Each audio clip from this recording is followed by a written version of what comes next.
Who we got? Hey, Tony Lopez back. Sean McGill's here. Waldrop's here. Got a few people here. Not too many tonight. They'll trickle along, I'm sure. Oh, what's going on? What did I miss? Just people saying hi. Oh, don't ban people already. Found a 10mm socket that went missing 15 years ago. Well, at least you've got that going for you. Had to put down. Oh, sorry to hear that, Paul. He had to say goodbye to his friend. Way to be a downer right at the start. No, that's. I mean, we all know. I mean, it sucks because it's one of those things that they're part of your family, they're part of your life, and from right at the start that eventually this is gonna be the end game. I still want a dog. I've never actually had a dog, but I would really like one. But at the same time, that's part of why I don't have one. Maybe when I'm at the point where I think we're gonna go at the same time. I mean, I'll get a dog at 60 because there's almost no chance that I'm gonna make it past 75. So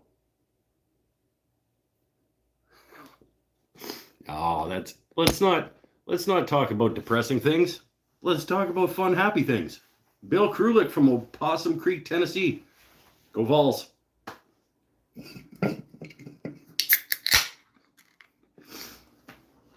Oh, how's everybody's week going? How's everybody, everything cool, everything smooth?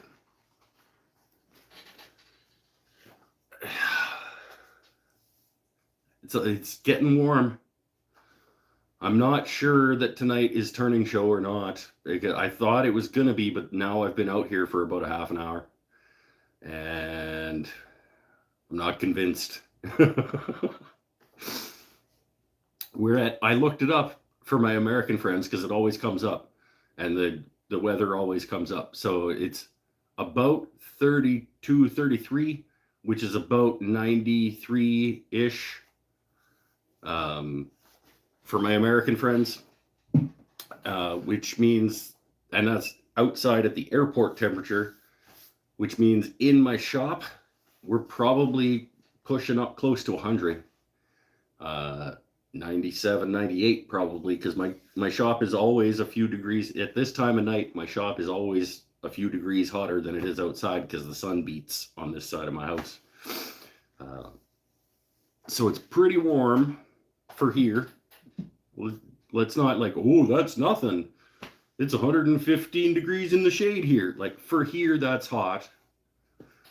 Not like heat wave last summer hot, but it's pretty hot for here. Unlike your British cousins, do Canadians have air conditioning? Yeah, I mean, well, I can't speak for everybody, but we generally,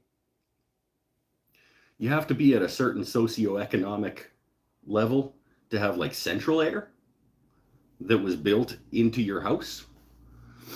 I have an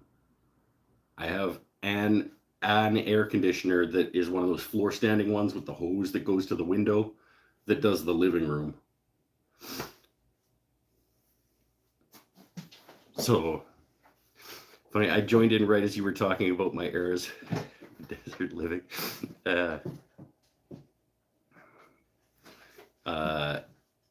Yeah, we have air conditioning. We have access to air conditioners, and some people have central air. We are probably going to go in that direction. We're looking at doing the heat pump situation, which will also be an air conditioner. That's probably the next major home upgrade. other than some flooring. So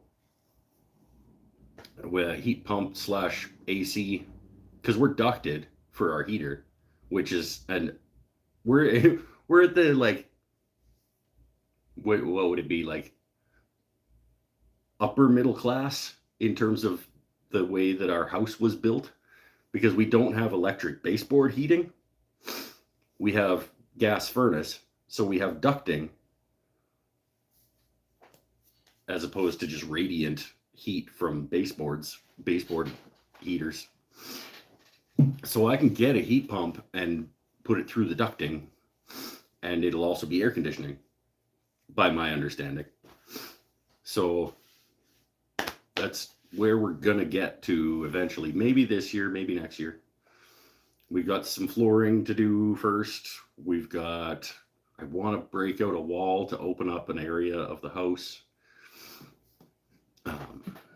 Sort of take down the wall between the kitchen and the living rooms and make it into at least like a half wall, sort of open concept type situation upstairs, which is not going to be inexpensive. I want to redo our deck, but heat pump, central air is on the very short list, the top end of the list of things to do to the house. Eric Habakabaka's here. Air conditioning is almost a requirement in the part of the country I'm in. Yeah, in the Ontario, well, not as much as like Toronto. I don't know how the problem with southern Ontario is the humidity more than the heat, really. Because I got off a plane at Pearson one time, and it was like getting punched in the. It felt like I got off a plane in Florida. Like, I remember when I was like 14-ish, we went down to Orlando to go to Disney World, and getting off the plane was like getting punched in the face with water. Like, the air was just dense and hot. And I got off the airplane in Pearson probably 10 summers ago now, but like, it felt like Orlando. You get 36 and 95 humidity. Yeah, that's what it was that day that I got off the plane at Pearson.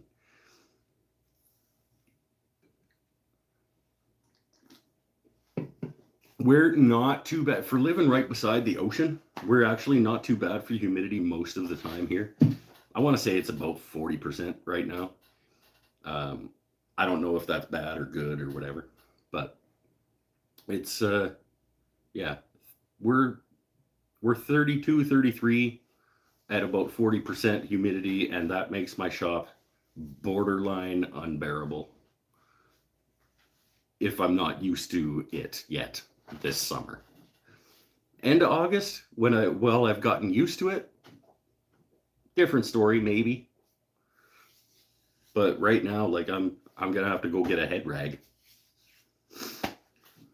and I'm not sure. We'll probably do the end of the thing that's already on the lathe. I've got the outside of a bowl already turned because I did it for a photo shoot on Wednesday last week. We might as well finish that bowl tonight. I was hoping to then take that off and be done that, and maybe do some pens or bottle stoppers or something else little. Not sure that that's a thing that's going to happen. We'll probably head over. When your knee gets better, you're going to put another 2 inches of foam insulation in the roof of your shop. That is part of it, is the lack of insulation. The garage door is super leaky, like, but it's a garage door. You can't unless you're going to seal it closed. You're not going to do too much about that. But it's the orientation of the house. Like, because in the heat of the day, when the sun gets across over here, like 2 or 3 o'clock in the afternoon, when it starts to get really hot and intense, that's when it's beating on my garage door, and it heats up this side of the house pretty good. So, like I said, I usually, when I have never opened the garage door and had it be cooler in here than out there. So it's always a little bit hotter. And when it's 93, 94 outside, that's probably close to 100 in here. It's not too bad. When it's 110 outside, your shop will get to 86 with the air conditioner running. Yeah, last summer, even the living room with the air conditioner, like running full crank, couldn't keep up. It's not, to be fair, it's not a high-end, like, big capacity air conditioner. It couldn't keep up with the heat in that room. It would keep it down to, and my air conditioner is in Fahrenheit, so I know what you're talking about. It would keep it down to 83, 84 upstairs in the living room, running full crank. But at least when it's 90 or 87 to 92 kind of area, it keeps it tolerable in that room. Like, it'll keep it down 72, 73. But it's not ideal. And ideally, I'd have something out here. I mean, I have the fan, but it only circulates the hot air. And unless you're standing right beside it and it's blowing on you, it's not cooling you off, really. And I can't run it during the live show because then there's just this constant fan noise, and that's annoying. I wouldn't watch that. Yeah, I would. This is a fun show. I'd watch this show even if there was a fan running. Oh, who's making stuff? Paul, you back to making stuff? Paul's just finishing up the great guitar build-off guitar. Who else do I know that's making stuff? Tyler Peterson won't be around tonight because he's got a job on the go. But he just finished his entry for the custom grit. Damn it. I always get it wrong. Custom grit mallet challenge that Scott's running down in Australia. And guitar's getting a satin finish on it. Yeah, nice. Glossy guitars have their place for sure. But in general, I like satin or semi-gloss finishes better on everything, including guitars, myself. Except for like super, like PRS, like high-end PRS guitars with their flaming maple tops and their bursts and stuff. Like, those are sexy in a super high glossy finish. But in general, no. My builds are all on hold after the move. Where are you moving? Did I know you were moving? Are you just announcing a move, Dave? I don't think I knew you were moving, did I? I can't remember everything. 1 coat of boiled linseed oil to bring out the grain, and then several coats of satin on it. Yeah, there you go. Or you could do a few coats of gloss and then buff it back to a satin, and then you have more control over exactly how glossy you get. That's generally how I go. Is if I want a satin finish, I will finish glossier than that, and then I'll buff it back to where I want it to be. It's not there's no right or wrong way to do it. But I mean,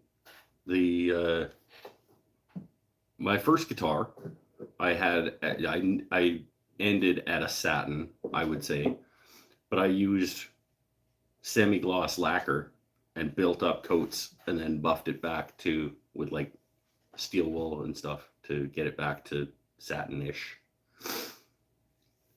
Pinnell, he sneaks in without, I noticed since we started that there was no Pinnell.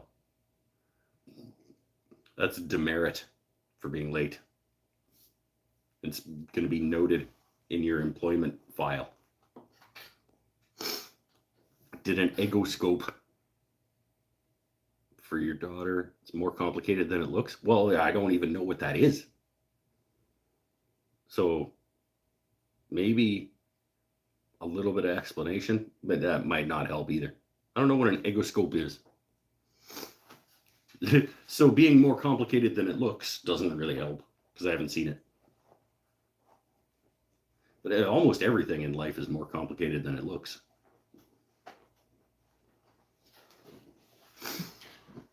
I had professional photographer come in on Wednesday and shoot me working in the shop, which was fun and weird.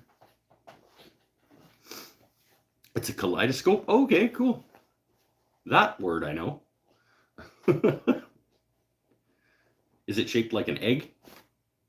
Is that why it's called an egoscope?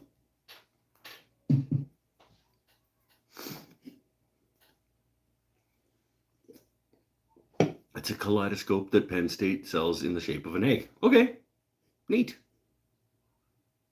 And it's more complicated than it looks. Right on. That sounds fun.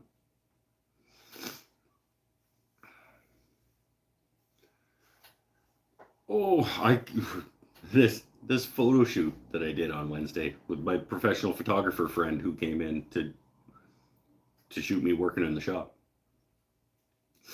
One of the shots we wanted was me working at the lathe, but you can't shoot me working at the lathe as a human being because you can't get behind it because it's against the wall over there. So we needed to move it over to the bench, the workbench, for her to shoot me working at the lathe. But in order for me to work at the lathe at my workbench, I needed to be 8 inches further off the ground. So first, she shot me making essentially a step stool to get me 8 inches further off the ground to get that shot, which was awesome because now she's got shots of me at the jointer, planer, table saw, bandsaw, workbench, doing chisel work, Moxon vise with doing hand sawing, so a little bit over at the belt sander, and the shot at the lathe that we wanted. So it's probably my worst ever set of dovetails though that I cut on that project, which is fine because it was literally, I was only making the project for the photos of making a project. But man, ugh. Out of practice cutting dovetails and in a hurry and not really doing it to be cutting dovetails, just doing it for the photos of making dovetails. But damn, I'll show you. They're so bad. It's less of a step stool and more of like a platform that I made. But I cut little, but I don't know if you're going to be like, that is some gappy dovetail. Look at that. This is not good dovetail work.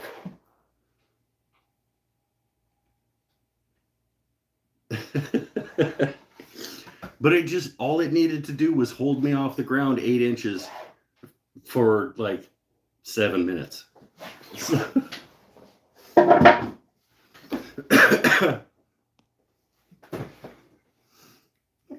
And it did. And there is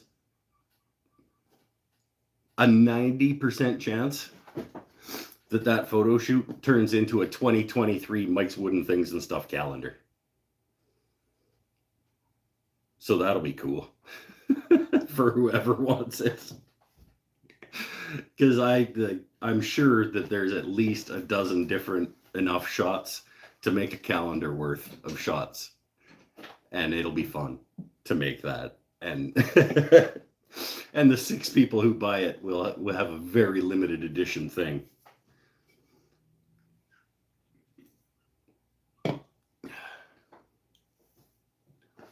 Did everybody leave? Nobody's talking anymore. Am I still live? It says I'm still live. Got a Rockler Dovetail Jig. Got it when the customer, because the templates broke. Okay. Is it just like a hand cutting, like one of these type things, where it's like you put it over the board and then you mark out your lines and stuff, or are you talking like one of those big router dovetail type situations?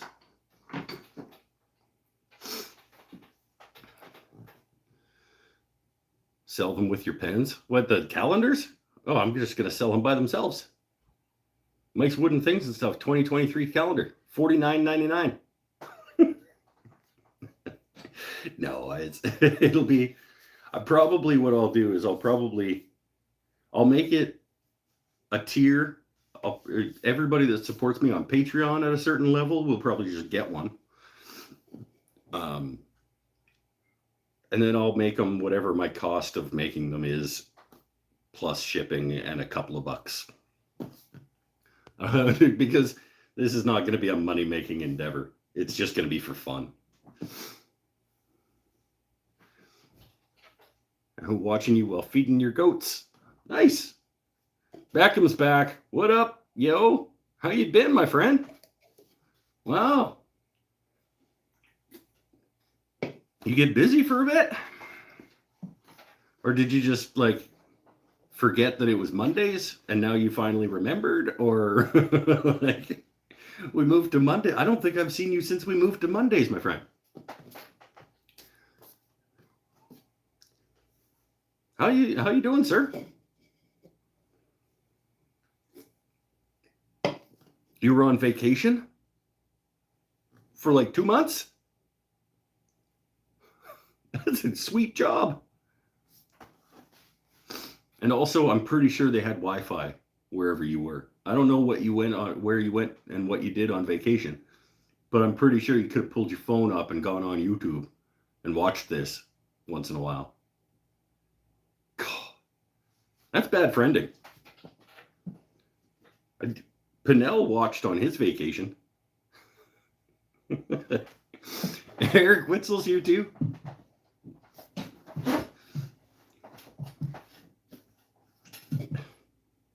You went to Cancun and then Punta Cana?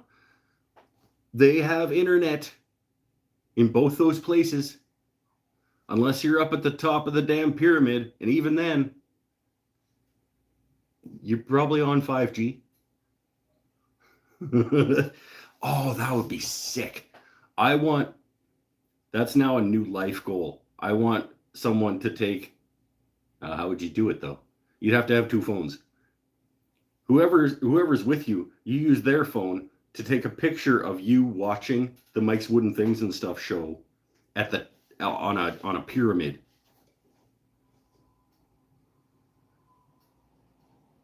Wait, Cancun isn't the pyramids. It's Cozumel, right? The Mayan pyramids down on the peninsula. I've never actually been. I don't think Cancun is the pyramids.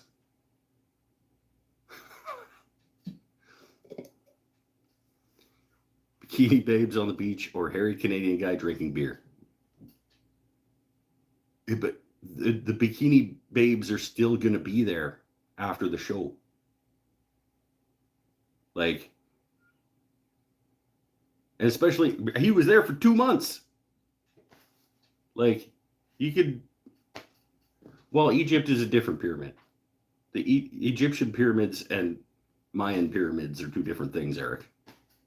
Come on.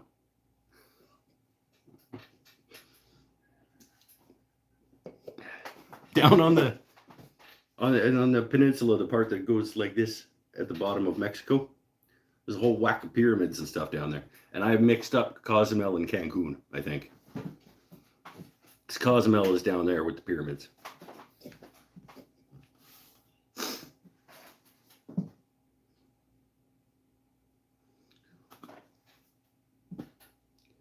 No, I went to Cancun, came back to work, and got busy, and then went to Punta Cana. So you went to Mexico twice. Is Punta Cana in Mexico? It doesn't matter. It's fine. Beckham's back from his various vacations. Eric wins comment that made me laugh the most award. You got to send him something then. Are you going to make him a little plaque? Punta Cana is the Dominican Republic. Oh, okay. I'm not a global voyageur.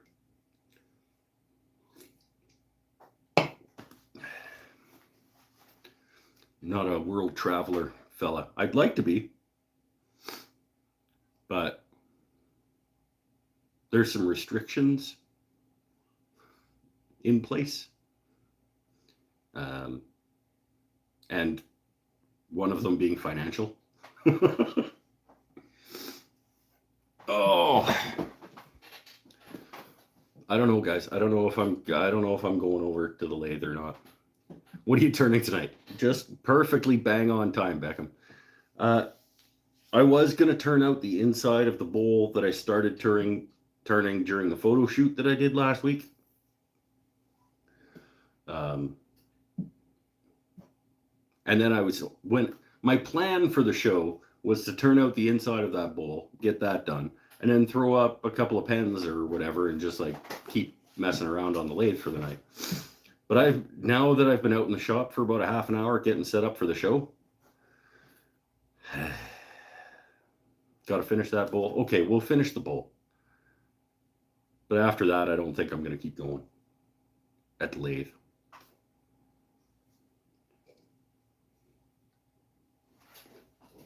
Let's go finish that. We'll sand the outside of it. Bought the new sander. For those of you who were here last week, and we decided as a team that I was going to pick a new random orbit sander randomly. I did that. I put, what did I put? Makita, Milwaukee, Bosch, DeWalt, and Rigid, I think, into the segmented bowl. And I drew out a name, and it was Bosch. So I have a new Bosch random orbit sander. I was watching a live of yours a couple weeks ago while you're sitting on an airplane pulling into the gate. Hey! There you go. Just didn't say anything.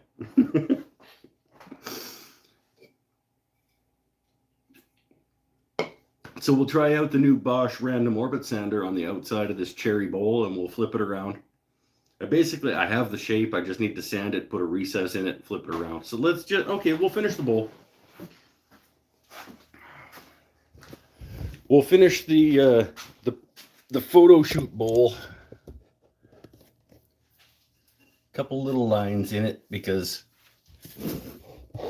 I was focusing on getting the photo as opposed to turning it.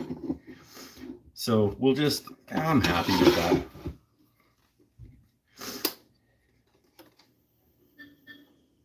We'll just sand it and recess it. Sand, finish, recess, flip it around, dig out the inside. We'll do some turning on the show tonight because I think even the title was like maybe turning something. Funny story. Okay, hold on. Second market ever interrupted by near tornado force winds. It's hanging onto the canopy and the wind was paying. Oh, that is pretty funny.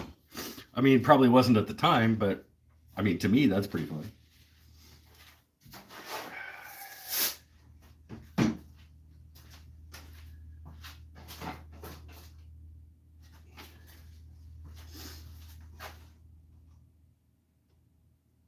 So we will just finish the outside of this bowl and flip it around and then go from there.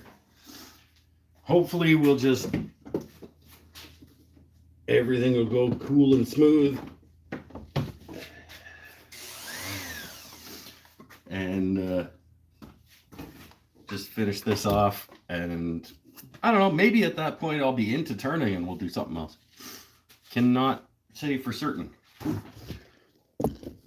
This is, in case you're wondering, it's about an 8-inch.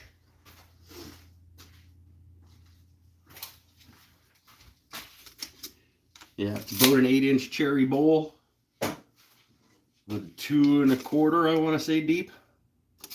Yep.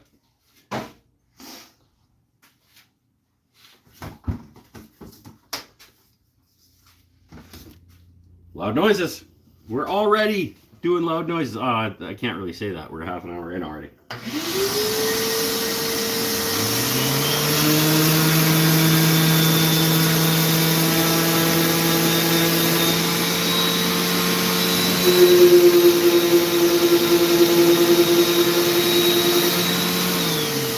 I'm gonna go down a bit.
Just looking for random bits of sandpaper.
There we go. That's 340 or something. That's enough.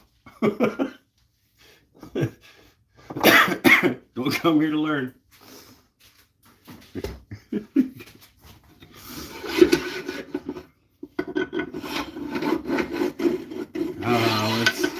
We'll custom grid it, and then we'll put a mortise in it, because that's an easier way to do. Custom high-speed crayon.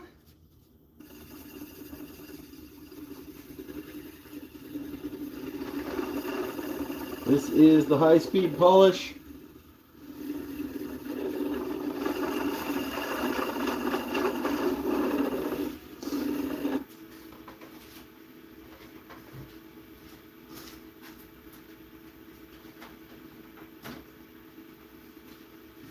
There's step one, buff in, buff out.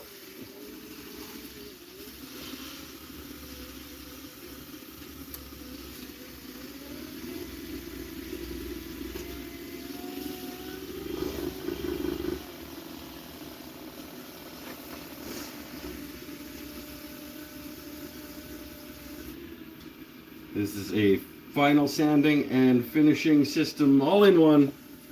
If you are somehow unfamiliar with it, I haven't seen any new people tonight, but never know. Maybe somebody watches it after the fact that's never seen it before.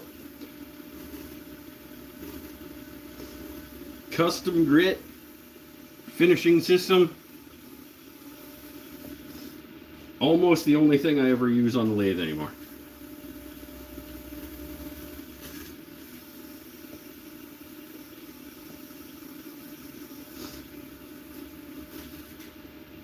Here's step one.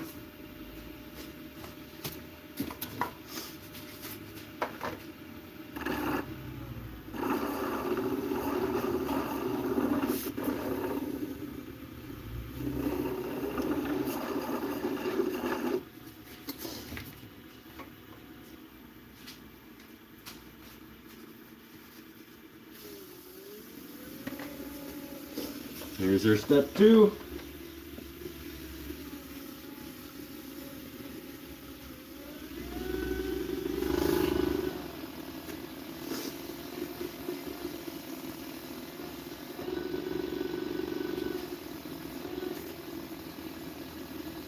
And we can recess in the bottom, flip it around, get the inside out, and that'll be all the turning we're doing tonight. Yeah, it is pretty warm in here.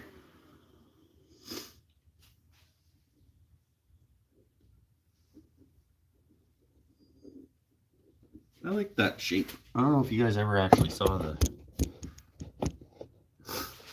just a slight at the end of it. Sort of subtle, but there.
For no reason, we'll just put a couple of those little grooves in there just to piss me off while I'm trying to sand it back.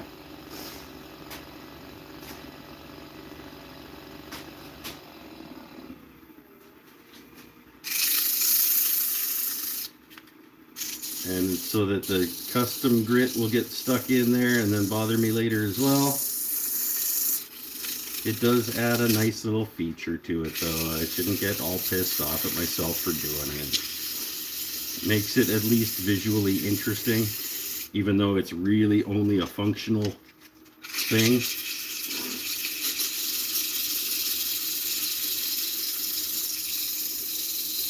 There we go. We'll just do that at 240, 320.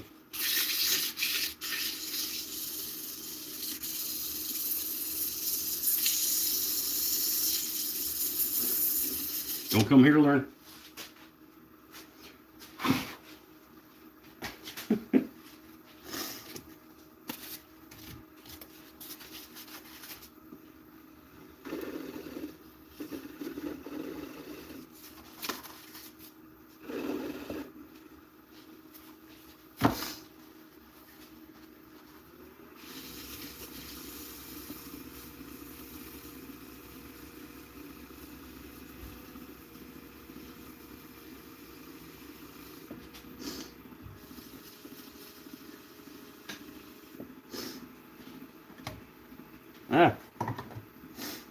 I stole a new liquid wax.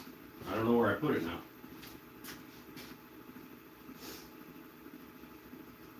Just to get into the little ridges, I just want we'll use the hard wax, whatever.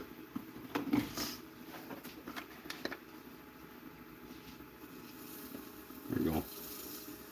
Get into the little ridges.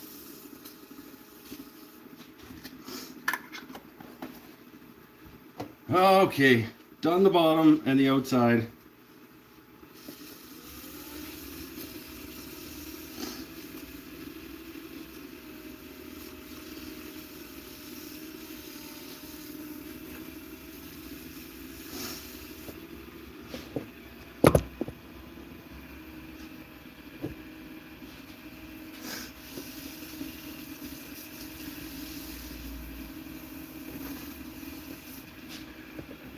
Check it out. There's the outside of the cherry bowl.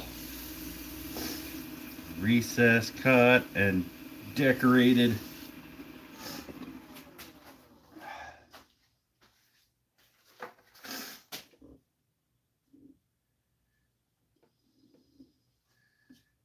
That's okay. Hey, dropping in to say hi. Gotta get to a business meeting. Oh, Mr. Fancy Pants with this business meeting.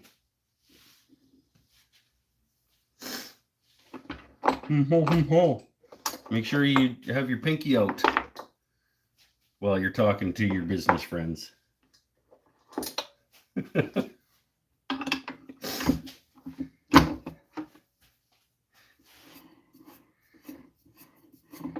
You missed the custom high-speed crayon song again.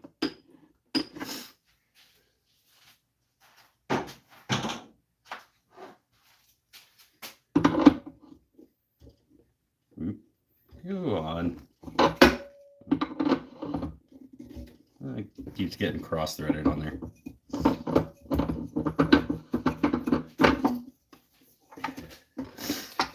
Hey, Larry Stone's back too. And Kyla's here, but only for a second. Oh, sweet. Everybody's just popping in. At least you popped in to say hi. And, like, you know, hurt my analytics with your short view time. That was nice of you.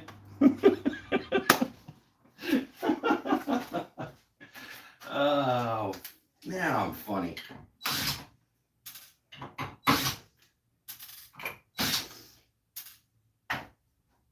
Just leave it running. Just leave it running in the background. Happy birthday, Kyla's mom.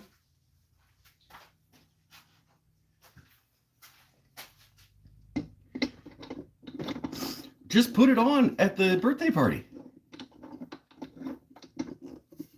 Well, leave it on at your place and then go to the birthday party and then put it on your phone. And you guys can all watch it together.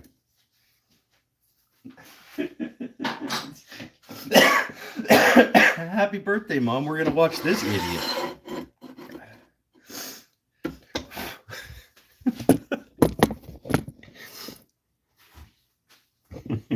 go.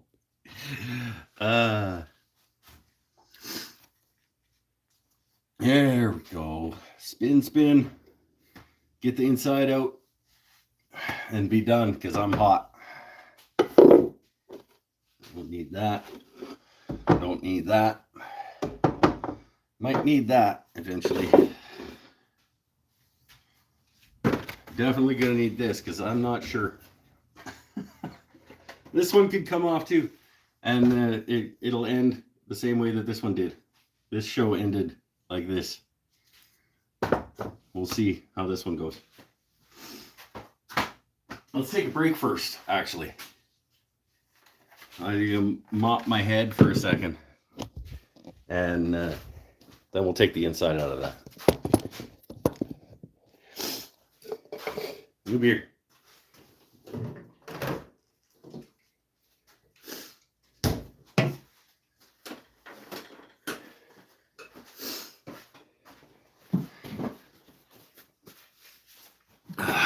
Run back and check what I missed here.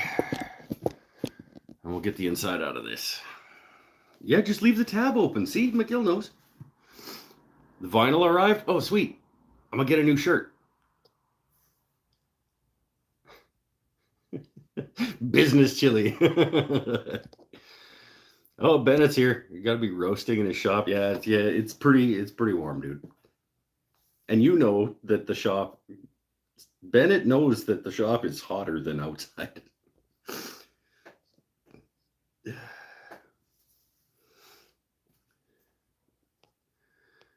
All right, we're back where Eric was getting picked up by the tent. I see your head got close to the lathe. Did it?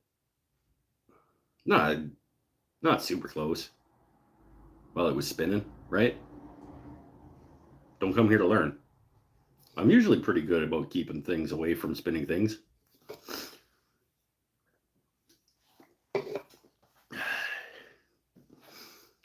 Mike, what happened to your hair? It fell out. It didn't fall out. I cut it. It is shorter than normal, yes. This is what I'm supposed to look like. This is as good as it gets. This is what my hair is supposed to look like. It's just most of the time I go like 4 months between actually bringing it back to this. So over 4 months, it comes out about that far, and then I have to bring it back. You had a fight with the lawnmower? Oh, I hope the lawnmower won. I don't know who we're talking about. It looks weird. That's mean. That's mean. Emily says I'll have some cinnamon buns soonish. Hey! I do like a good cinnamon bun, and she makes a good cinnamon bun. But I have a problem because I'm not really a sweet guy. I'm more of a savory kind of dude when it comes to snacking. So like I have to be in the right mood for a sweet dessert type thing. And then wife will make a pan of brownies. And by the time I feel like a brownie, there's no brownies left. So actually, I know for a fact that Emily gave us a whole tray of cinnamon buns one time, and I didn't even get one because I didn't feel like a cinnamon bun during the 4 days that they were available in the house.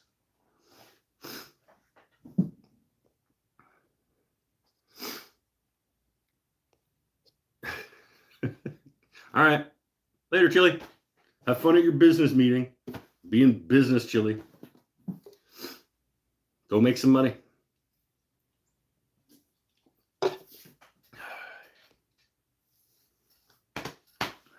Okay. That might be enough break. Let's just get the inside of this thing done.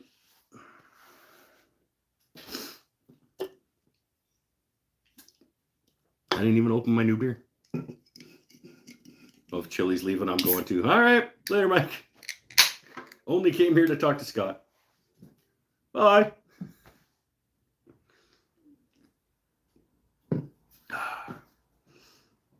started the edit on the getting ready for the market video today, which is also episode 2 of the 5,000 subscriber giveaway series.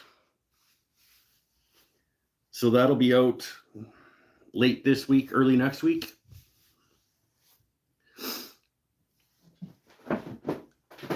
As a build video, well, it's not really even a build video. It's just like making a bunch of stuff for the market and then adding some of it to the giveaway package. But it's going to be a cool video because there's pens, there's bottle stoppers, there's charcuterie boards, there's a couple of bowls. And then after that, I can do the final video in that series, which is just thanking the sponsors and announcing what the prize package is altogether. And that way we can finish that up so that I can then put out the other videos that are waiting in the queue, because I don't want to put out videos in the middle of the giveaway series that aren't connected to the giveaway. So once the third one of the giveaway series goes out, then I can put out the bear claw salad scooper tongs things, and the picking a new random orbit sander at random, and the block plane, and the cabinet, the Glowforge material cabinet, and then I can get back to work on the guitar. And that'll be nice.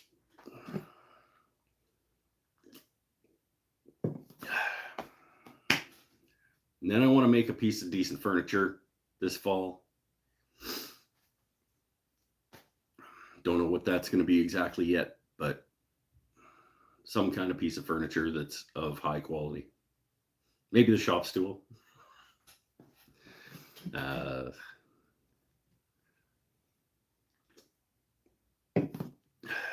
get the inside out of this bowl.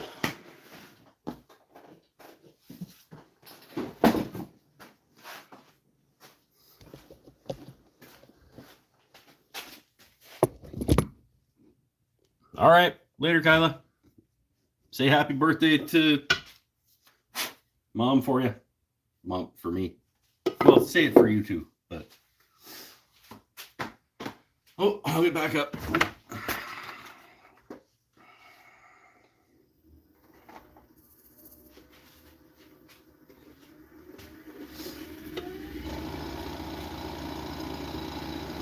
Let's shake it.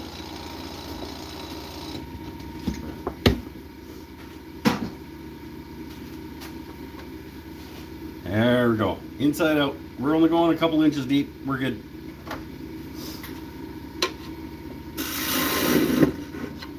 And it's cherry.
See where we can go to.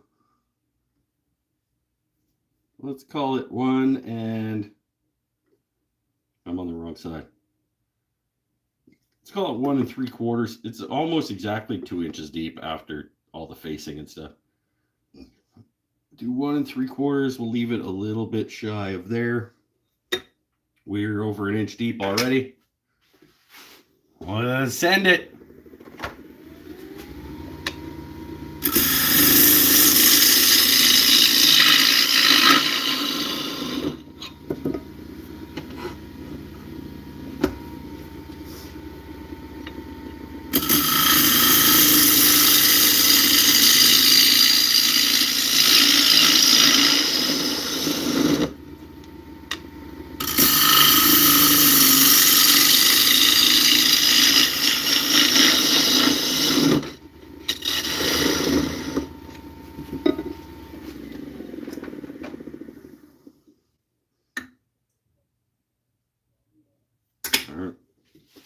Still a little ways to go.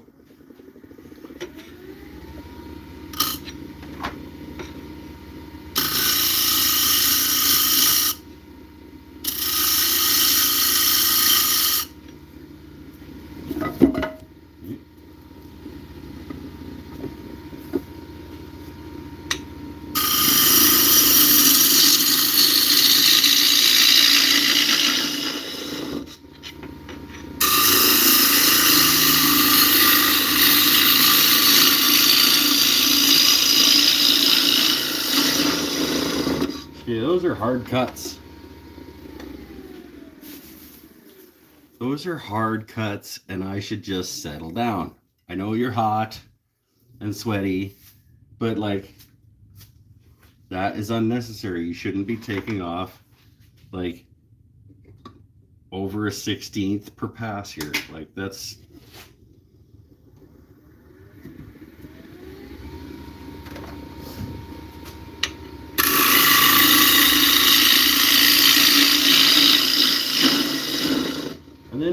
And then he just goes back to doing it anyway. Even though he just said out loud, you don't need to be doing that.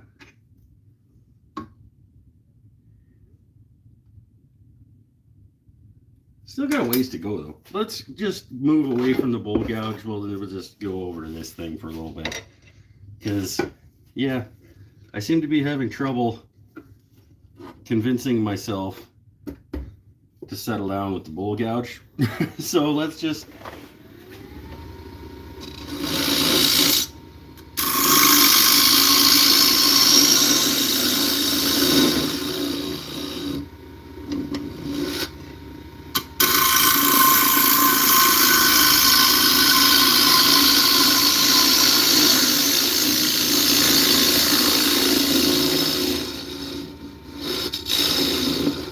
I mean, those are still some pretty deep cuts for carbide, but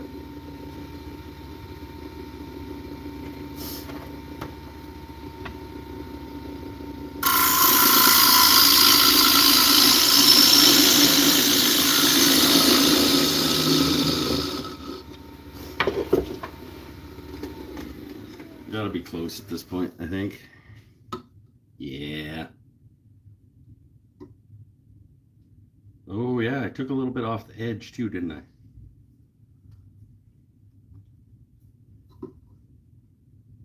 That's plenty. Yeah, I could go another 1/8.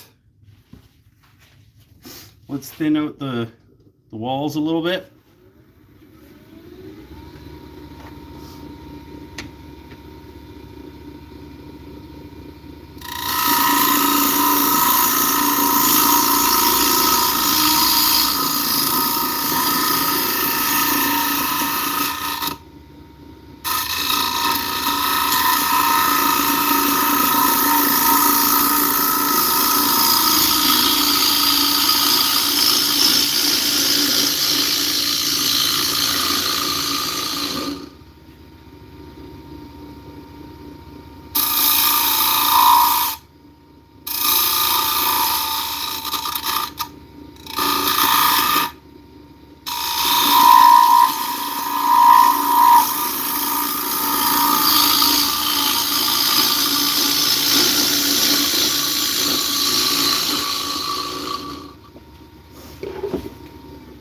can hear me getting tear out on the wall there.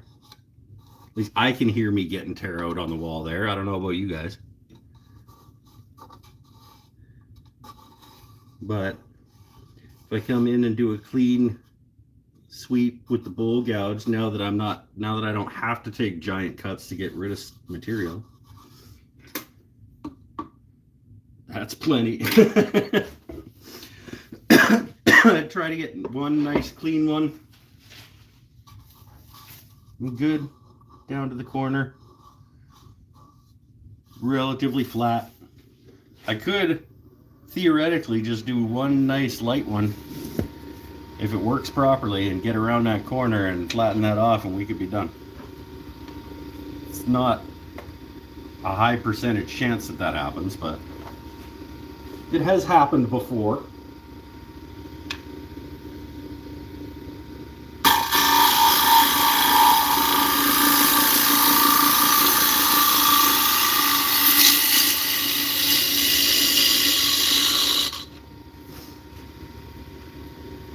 Always move your tool rest when your bowl is spinning at top speed.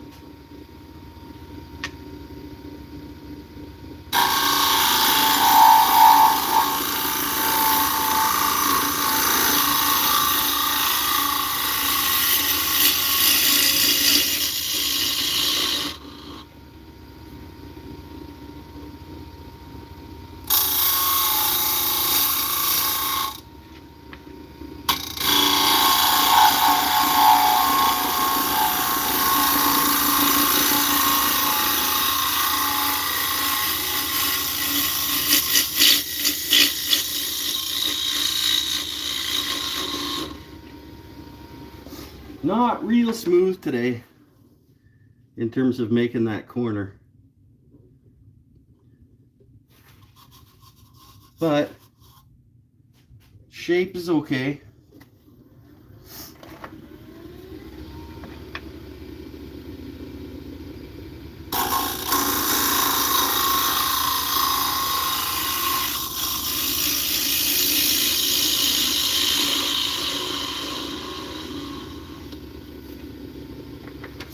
And we can start lower with sandpaper. We'll go down to the 60 grit bowl gouge. Oh, yeah. Should probably stop. You could get a little more in the corner. Let's get let's get this guy back out.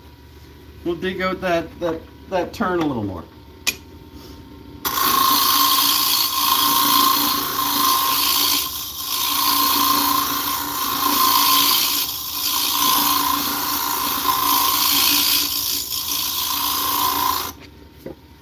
Always move your tool rest when your bowl is spinning at top speed.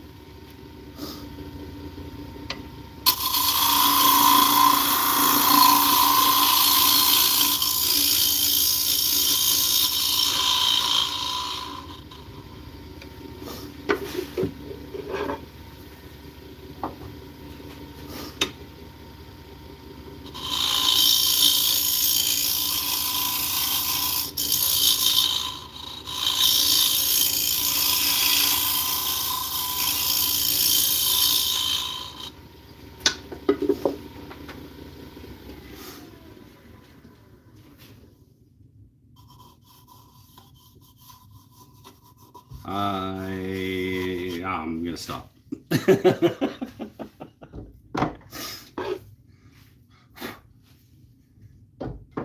I'm happy enough with this. Use a negative rake scraper to clean that up. Send me a negative rake scraper.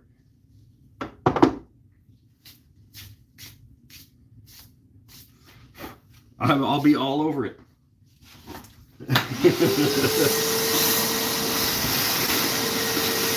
Oh, sorry, loud noises.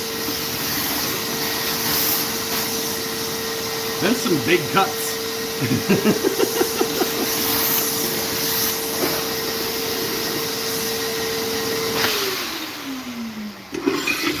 Here we go. We'll dig out the, maybe we might have to go all the way to the Amazon sandpapers.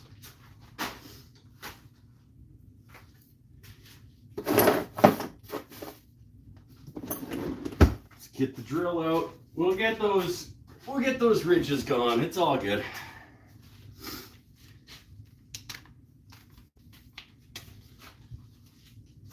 I don't have anything that low.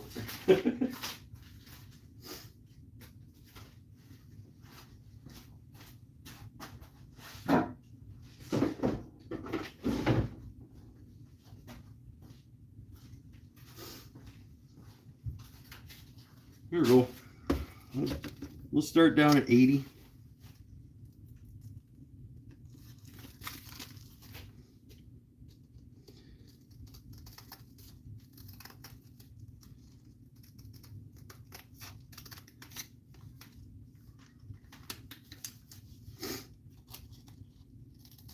And we'll just sand it to where we want it to be.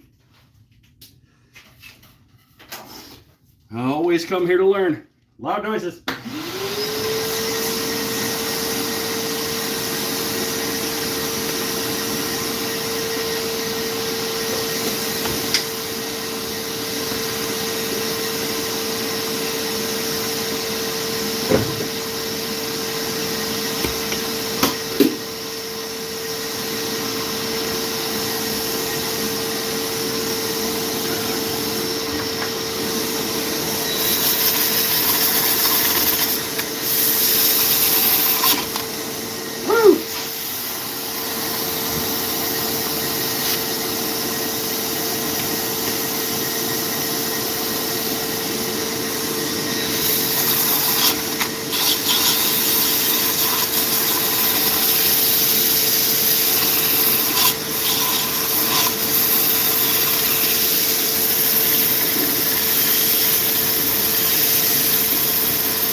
Oh man, that's gonna need a lot of sanding.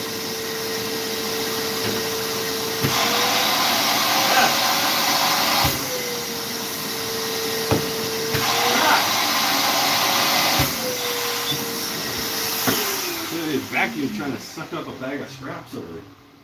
Get the Amazon ones out and we'll get the proper sandpaper on the proper pad. Give me something little, like 80 or something.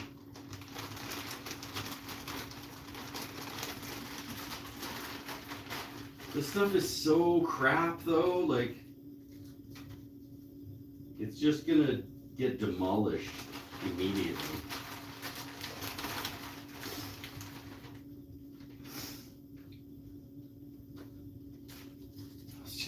We'll just do it by hand.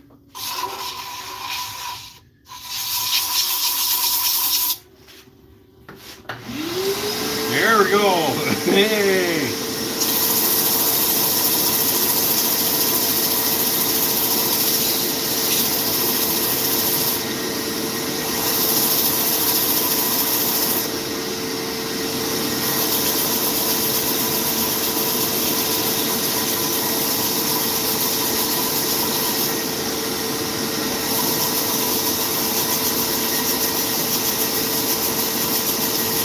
This is fun. This is a fun part of doing this.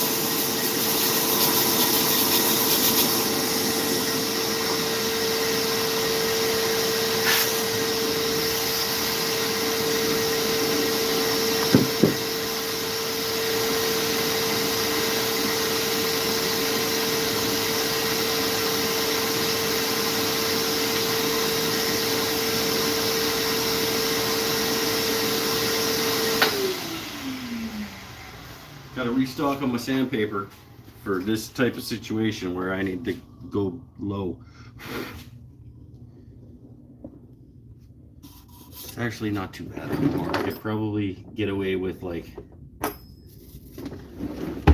120 at this point. If I had it, do I have it? Hey! We'll see.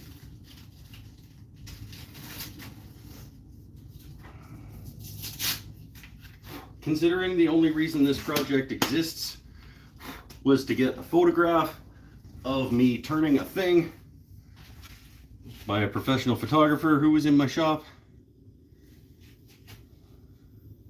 and we're just finishing it because I started it. Let's just get done. Loud noises.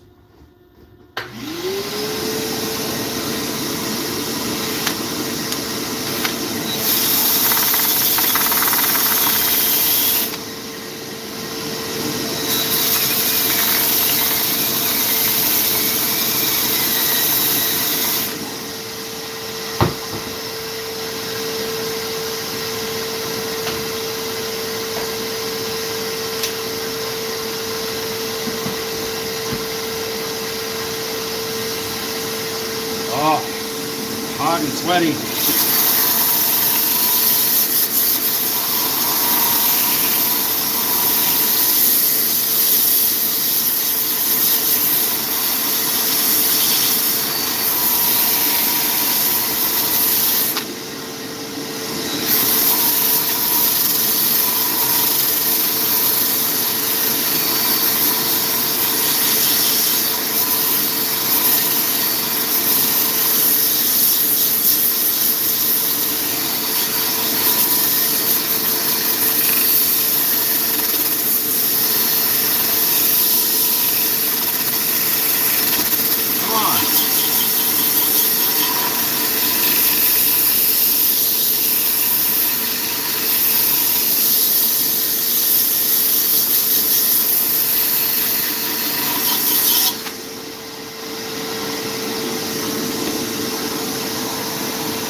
All right.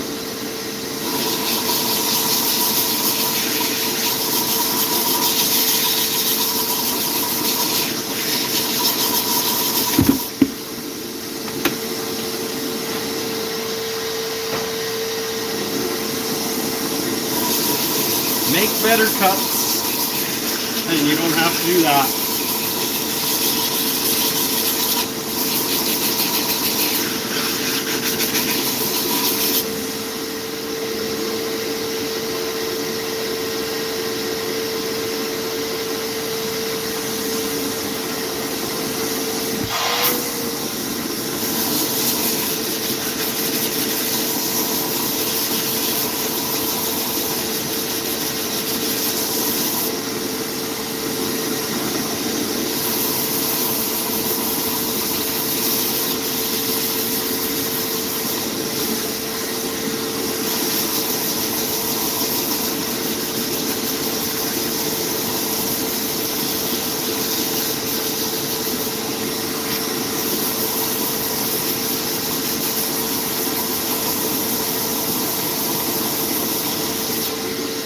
I gotta stop.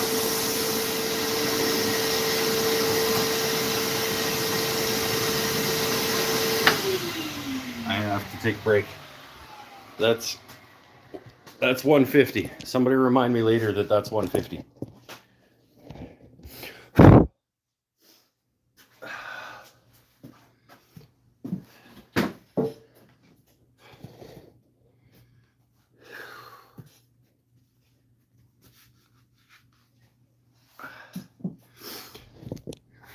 Okay, that was 150. Probably still need a little bit of 150.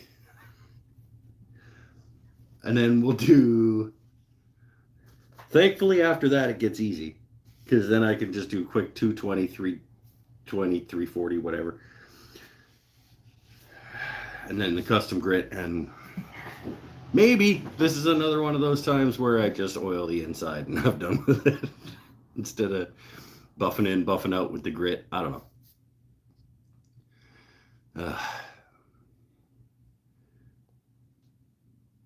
the vacuum wet dry at least. You don't want to be sucking in too much sweat. It is. And thank you. You should put a small AC in the shop. Yeah, I should.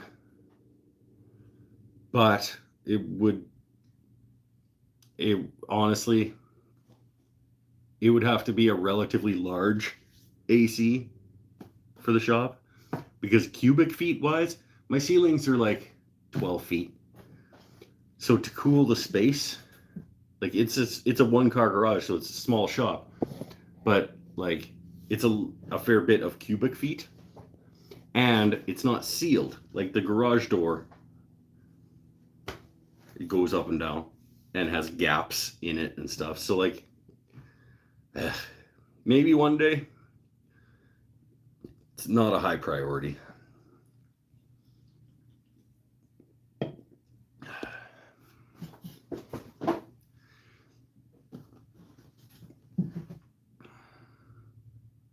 mini split over on the wall. But I would have to seal it. I would have to seal it way better. And I like having the garage door option to go up and down, to just open it up and just let the outside in once in a while. What do I use for shop lights? I use 4 T4 fluorescent bulbs and 2 60-watt. It's not don't ask for recommendations. It's terrible. I think your shop lights are better than mine, Benel. I'm a large ceiling fan. I'm actually thinking about getting like an air filtration box thing that would work as a fan, that would at least circulate, and it would clean the air. That would hang from the ceiling. It's on the list. It would work as a ceiling fan and an air filter. If you had the AC, you wouldn't enjoy the beer so much. This is a good point. The beer does taste better. Cold beer tastes better if you're hot.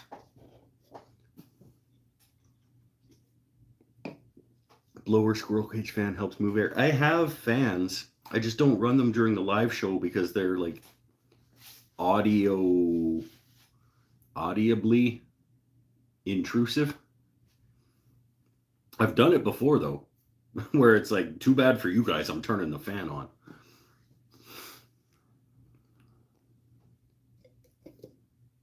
Later, Paul.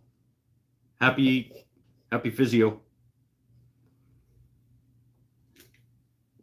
But yeah, I am eventually at some point I'll get like a ceiling mounted box air filter situation, and it'll at least move air and maybe not be super loud, and I could run it during the show. I don't know. Probably not. It's probably still going to be super loud, and I'll still turn it off during the show.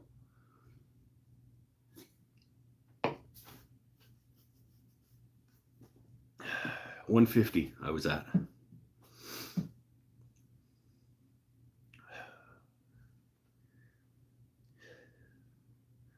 And I can't even, like, if I open the garage door to get air in here, it'll get hotter. Let me turn the fan on. Fuck you guys. Oh.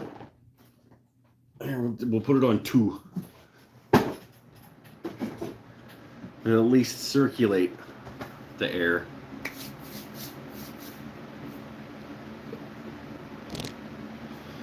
Mini split is super quiet. I know, that's why that's the end goal. But I think the house is more important to cool than the shop. Well, do I actually think that? Yes, I do.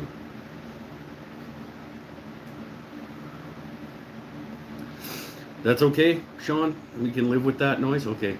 Hopefully, like, to me it seems super loud. Well, 2 isn't too bad. 3 is bad. But if 2 is okay for you guys, we'll just do that. At least it moves some air, and it blows, like, I can feel it on my legs.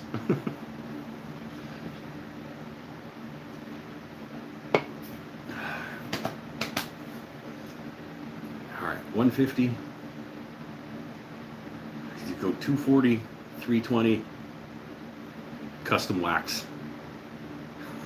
That's where we're going to finish this one off. At least I'm staying hydrated.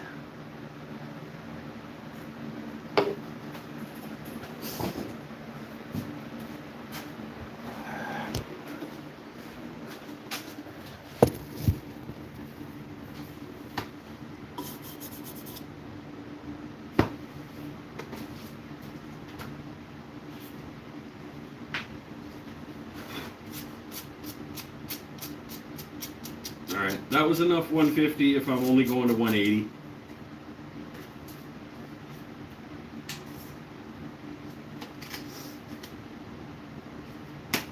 Loud noises.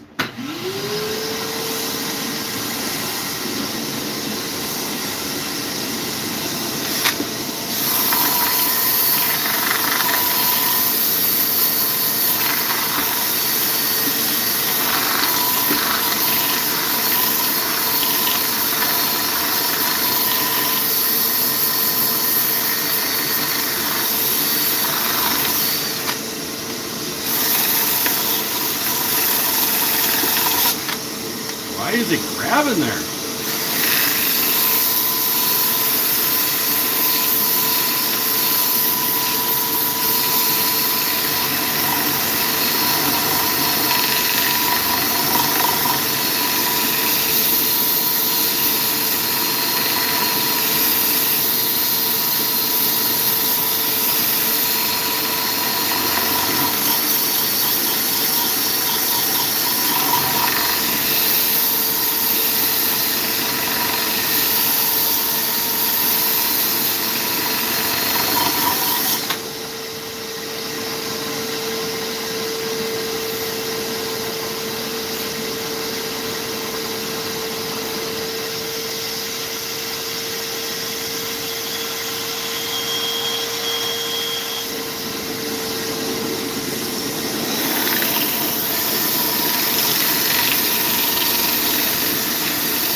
Oh, because it's not running true anymore.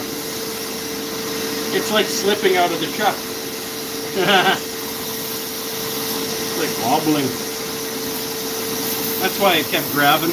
When I was like, oh, why does it keep grabbing? Because it's not actually running true anymore.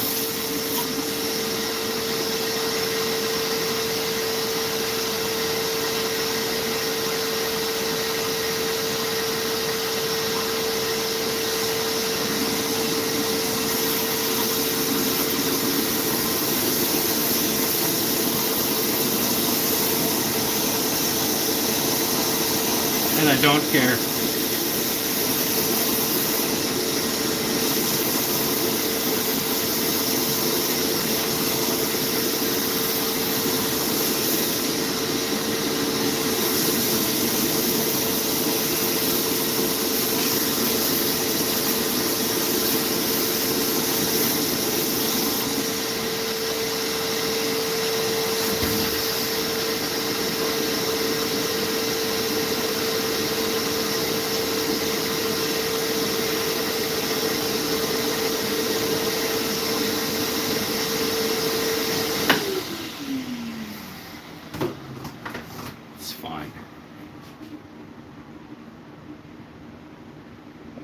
Fine.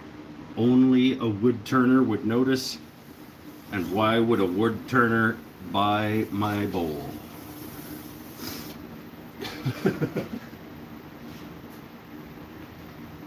He wouldn't. That's why.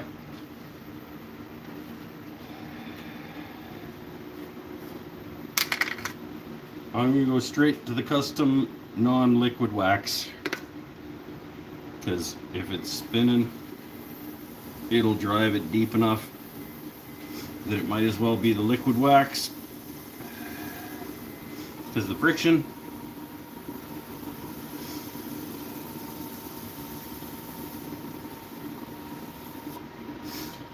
And that's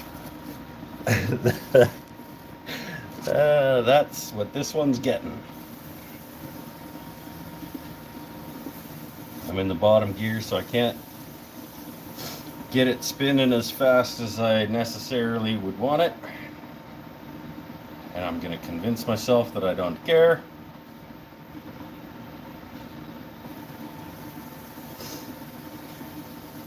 So that'll still go nice and deep.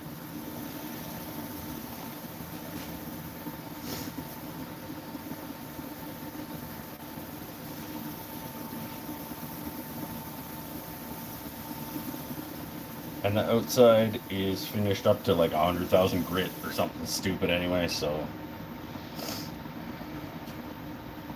the cashews won't care whether they're sitting against something that has been sanded up to 100,000 grit. I'm sure they won't.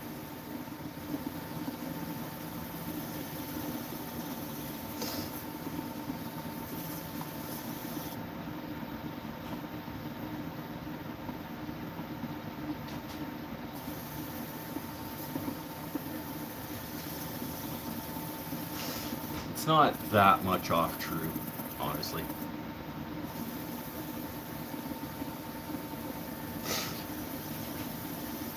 Walnuts remove scratches. I saw it on a TD Bank ad. Well, Ron Swanson actually also recommends rubbing walnuts into scratches in wood. I mean, he's a fictional character. But I have a feeling that Nick Offerman would at least have something to say to the writers if they were just saying things in the script that were completely inaccurate.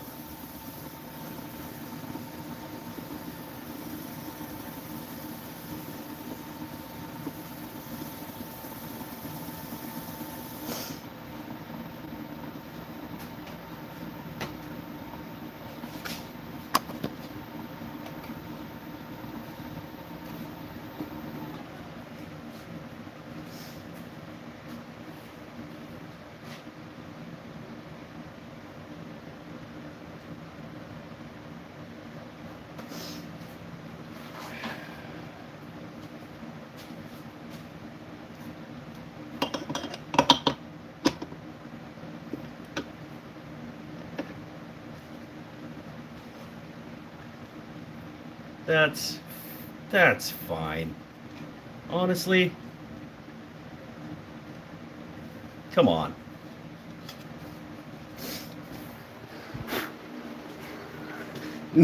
Nobody but a wood turner would notice anything wrong with that.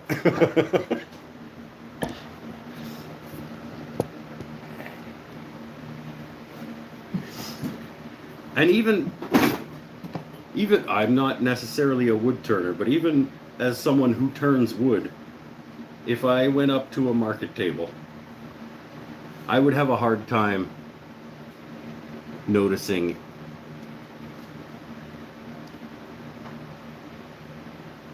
yeah, that's pretty good. A nice sort of graceful, as long as it sits flat. Oh,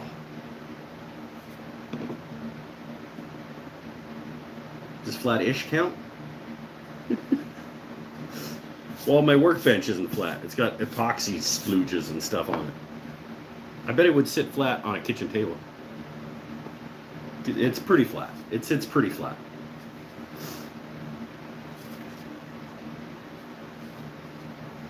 You've got to look real close. Got to look real close to see the bonus scratches in that one. Try it on the lathe bed. I can do you one better, and I'll try it on the table saw.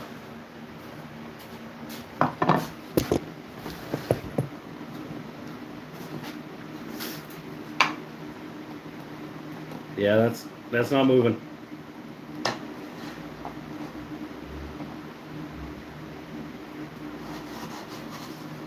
Yeah, sitting flat on the table saw.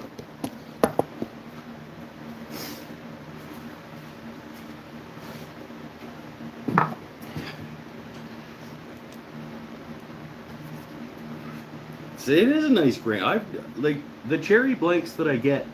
I mean, even there's not a lot of fanciness in cherry, but there doesn't need to be, because it's just graceful and like subtle, but beautiful and elegant.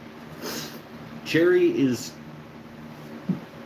I don't know if it's an underappreciated wood. The circles that I go in on the internet, it feels like cherry is underappreciated in its like simplistic beauty.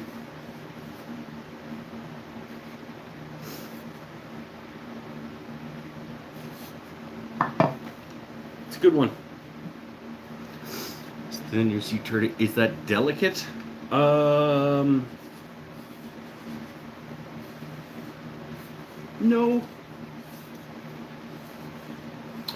I've had more delicate in terms of thinness. I would say it's elegant. It's thin enough to be considered elegant. It's not chunky.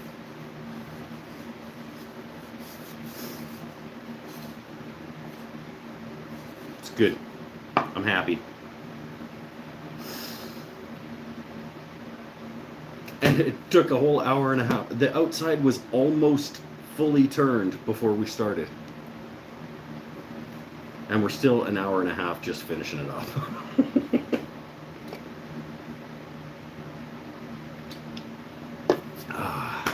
But we made a thing. We don't always make a thing on the show. That's nice. I like that this particular piece just happened to like the grain just happened to be dead center in terms of like what you would normally consider like a cathedral in a flat sawn board. And on the bottom, it's broken up because of the additional depth. That's a nice little, that's neat. Not spalted, not salted. Hold on. Oh, salted cherry is pretty awesome. Yeah, I imagine spalted cherry would be awesome. I don't think I've ever had a piece of spalted cherry. The grain looks intentional. It is. It was totally intentional. I did that on purpose. Come here to learn. If you'd like to learn how to intentionally create this grain structure in a bowl, you come here.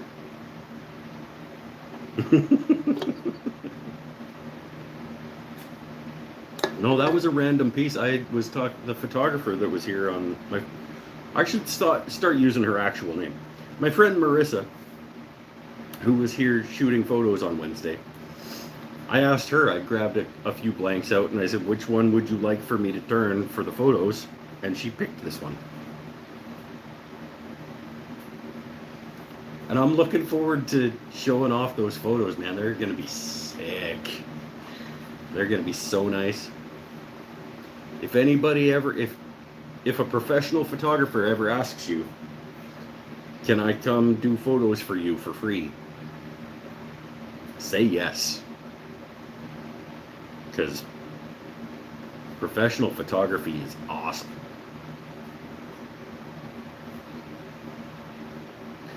First bowl I ever turned in high school was cherry, and it's still a fave. See? Yeah, there's cherry. I don't know. Is it underappreciated? Do you think that I mean, I think for the per board foot price of it,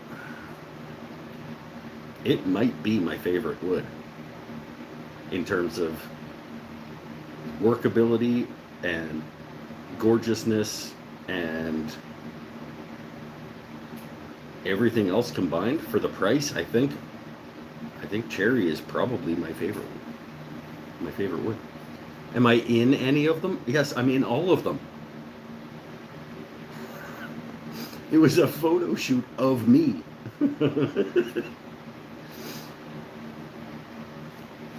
You maybe vet the photographer so you don't get in any awkward situations. Yeah, well, okay. If just random person on the internet says, "Hey, can I show up at your house with a camera?" and no questions asked, just take photos of you, maybe not. But if a reputable photographer asks you if they can come and take free photography of you, say yes. Even if it costs a little bit. What's probably going to end up happening is I'm going to get all of these awesome photos from her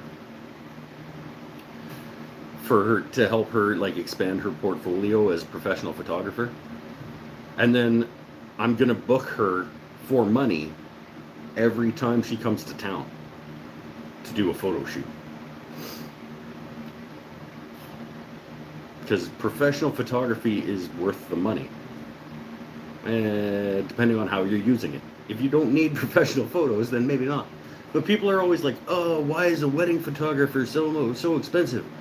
Because they're really good at it, and this is the only time this is ever going to happen, and they're going to capture it for you and give you a wonderful, amazing, permanent reference of this event. So, pay them. Beer.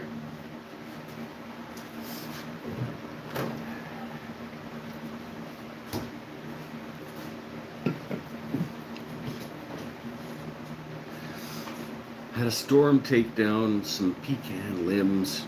I should have some wood to turn in a few months. You can turn it right now. You just have to turn it thick and then dry it and then turn it again. But yeah, where's she based? She is I don't know currently where she's based. She's here in Campbell River for a couple months because husband got a job doing tree planting over the summer. But in September, she will be back in the lower mainland of British Columbia somewhere. She is a British Columbia, Canada-based photographer. But she's a national award-winning photographer. She's been recognized by Canada-wide standards of photography as being one of the best photographers in Canada.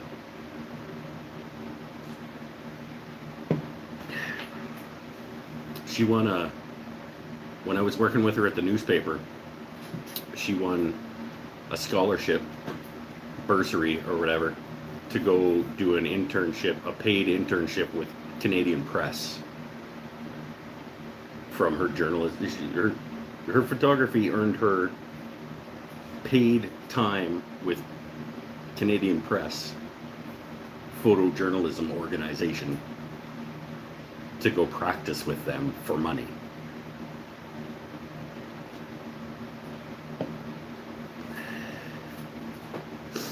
She's good.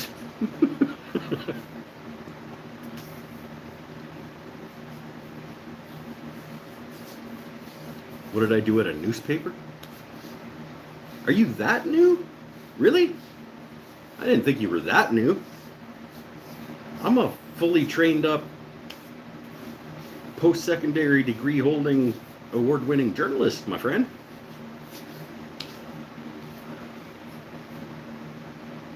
I never heard the history. Well, yeah, the last 10 years of my life were spent as a newspaper journalist. Well, 10 of the last 12, 11 of the last 13 or so. I was a reporter, photographer, videographer, journalist.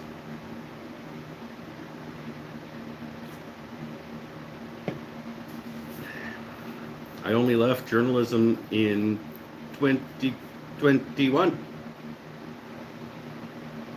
Is that right? Yeah. Took a layoff in 2020. Went back at the beginning of 21. And then quit in April of 21. So yeah, I've only been not a journalist for like a year and a few months.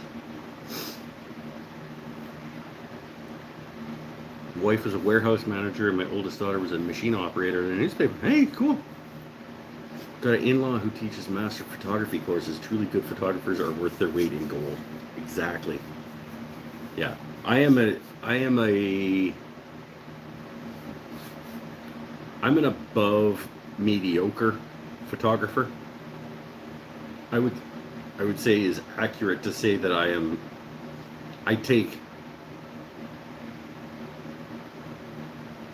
probably in the top 40 percentile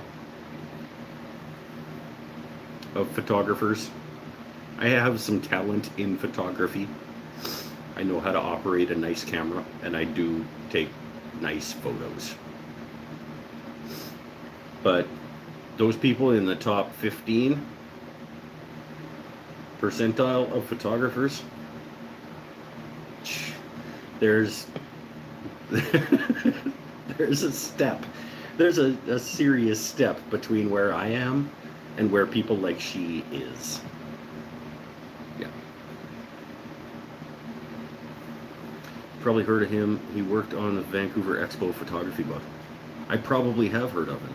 He teaches the Masters of Photography course. Where? Does he work for Canadian Press? He might be who Marissa studied under for her like internship bursary thing. Used to do some photography before you were born, back when it was all film. I would hate shooting with film, because the only reason that I'm even in the top half of worldwide photographers is because I can just hold the button down and that shutter will go, and then I can go through them later and pick out the ones that are good. That's not true. That's not the only reason, but it's a lot of it. A lot of the reason that I'm good at photography is because I shoot a lot when I go shoot, and then I pick the ones that are the best of the good ones.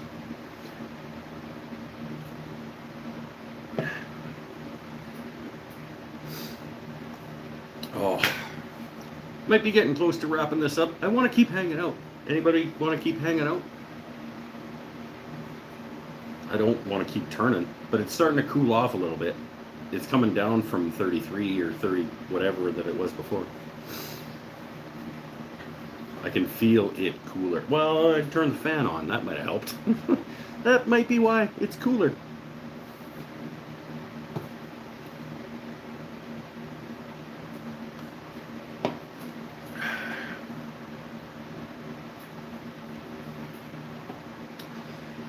But if everybody's done, we can be done. Oh, we have to do the possible bonus entry for the 5,000 subscriber giveaway. So far, we only have 2 bonus entries into 5,000 subscriber giveaway. And it's coming up on the end of it, because next week, when part 2 goes out, probably the week after that, because it's not a project, it's just me talking, is part 3 of the series. And then I can do the draw. I should give people, I don't know, maybe 2 weeks after the last one goes live. So before the end of August, for sure.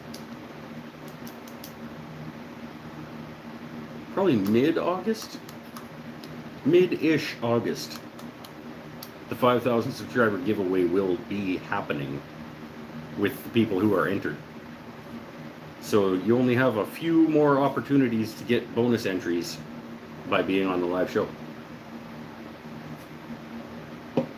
So tonight's bonus entry question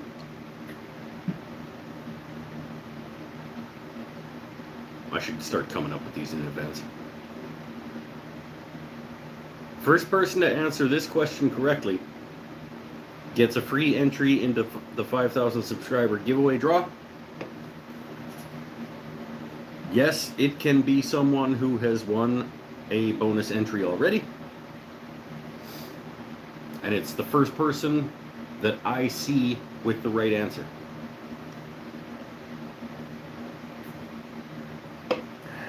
And I don't want to make it so specific. I've been making them too specific that you have to have like a long history with the channel, probably, or at least have watched the specific episode that I'm talking about.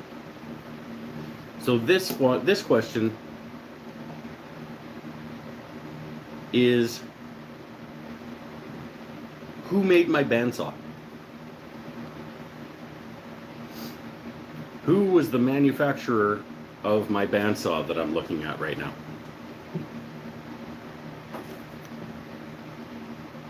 Kapla says Rigid, which is incorrect. Sean McGill says Rycon and wins the entry.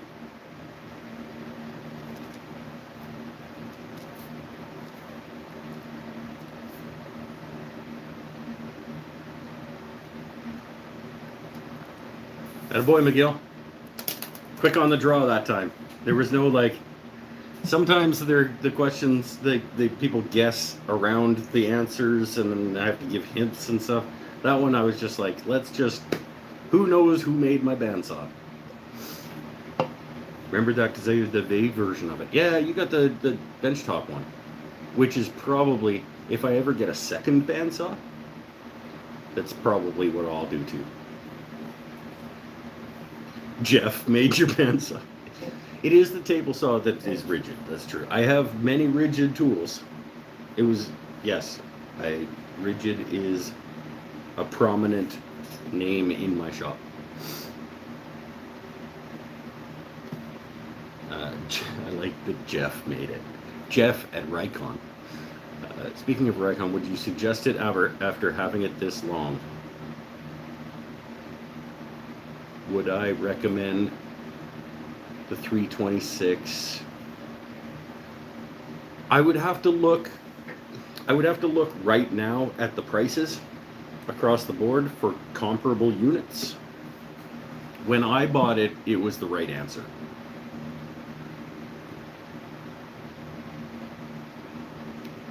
I don't know where things sit in that price range right now in terms of features and money.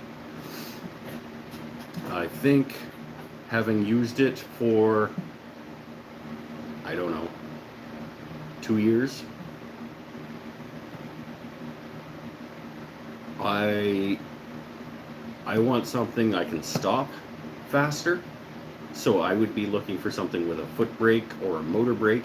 Rycon has an add-on electrical motor brake system that you can put on this bandsaw for not insignificant amount of money.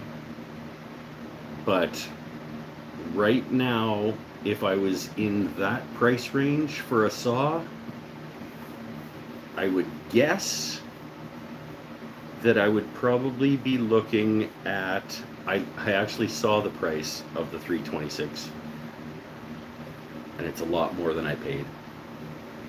I probably would be looking at the Laguna 14BX.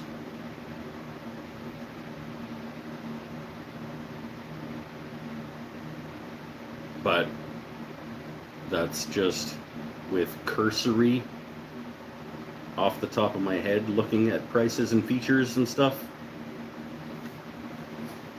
The Rycon, it's a good saw. If I had to do it again, I would want a foot brake or a motor brake. And that's about it. I think the 326 when I bought it was the right decision for the price.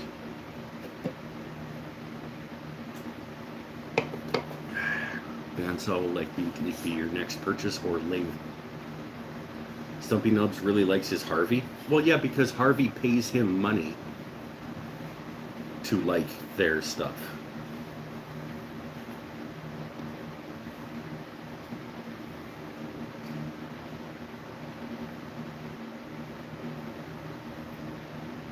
Like, if Harvey wants to send me free tools, I'll tell you that they're really good too. No, I won't. I'm not. Well, I might. I don't know. I can't say what I would do if I got paid to tell you things.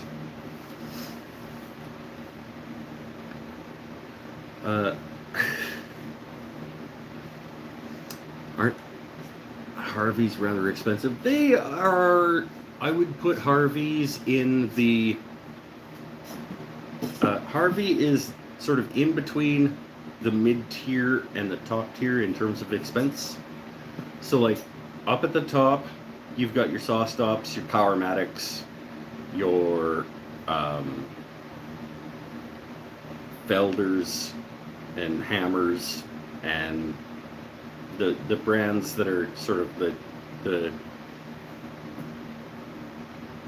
top tier. Harvey comes in between that tier and the tier that I work in, which is the Rikon, Laguna, Rigid. Well, Rigid is maybe the next tier down.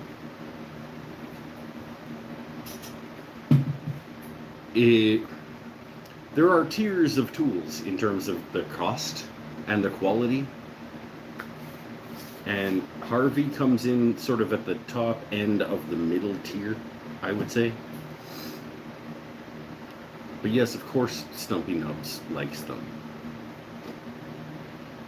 They pay him money.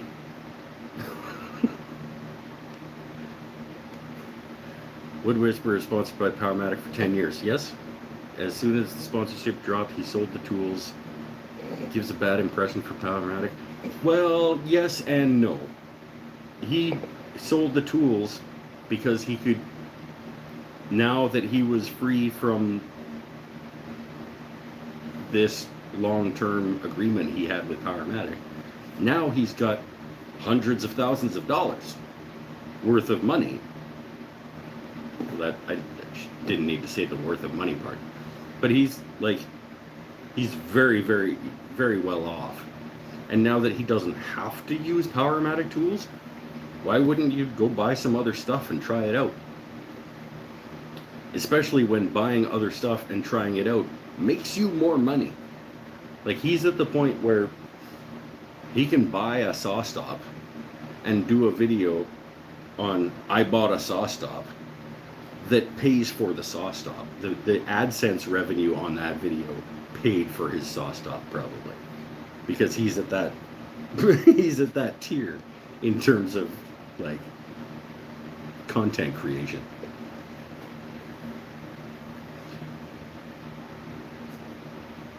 So yeah, he sold his Powermatic table saw for $4,000, bought a saw stop. He probably sold his table saw for more than it was worth because it was Mark Spagnolo's table saw, and then bought a saw stop, and then probably paid for his saw stop with the ad revenue from doing a video on I bought a saw stop.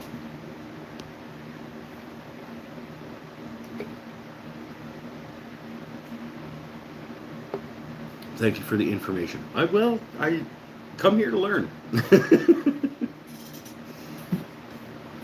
If Bandsaw is your next major purchase, and you're looking in that medium tier of things, right now, I would be buying a Laguna 14BX, I'm pretty sure.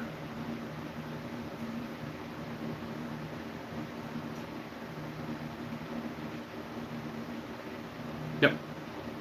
That's my final answer. Unless the Rikon 326 with the motor brake, like the electronic motor brake installation, is an equivalent price.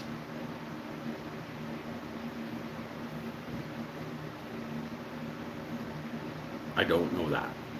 All I know is about the aftermarket installation that you can do. But if the 10326 Deluxe or whatever with the new motor brake and the, what do they call it? They've got some kind of stupid name for it. I don't remember what their Rikon branding, their stupid terminology for like their electronic motor power adjustment system. It's like, oh, it keeps continual speed throughout all of the cutting applications, no matter whatever they're calling it. It's just whatever. Marketing is fine. The brake is what matters. If I turn off my saw, does my blade stop? That'd be great. I think Grizzlies that do that start at 17-inch. And you might be able to get a 17-inch Grizzly with a foot brake for not that much more than a 14BX Laguna.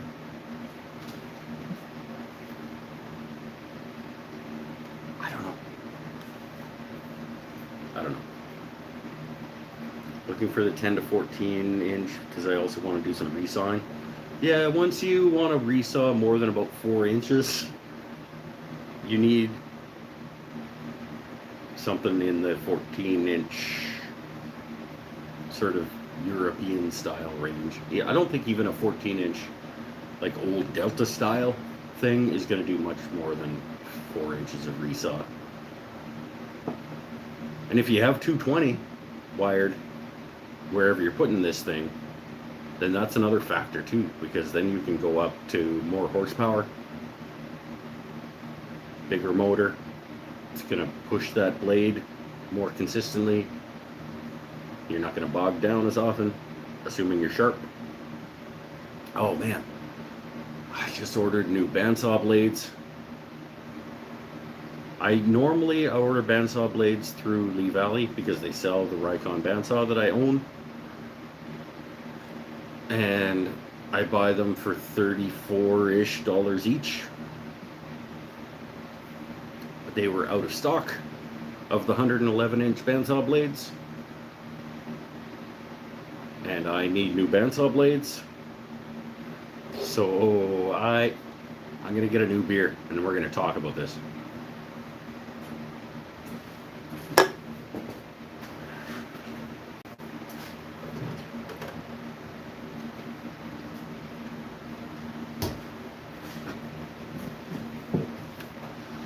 Okay, so I ordered new bandsaw blades from Carter.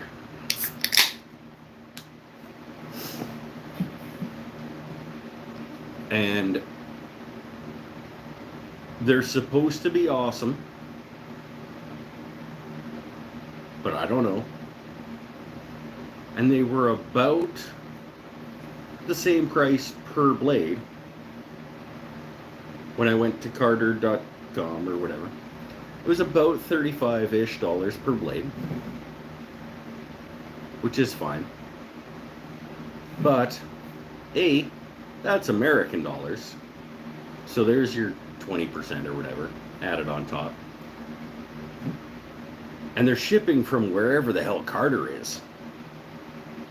So when I got to checkout, it was another $60 on top for my 4 bandsaw blades. So I'm getting 4 bandsaw blades from Carter for about 250 Canadian dollars.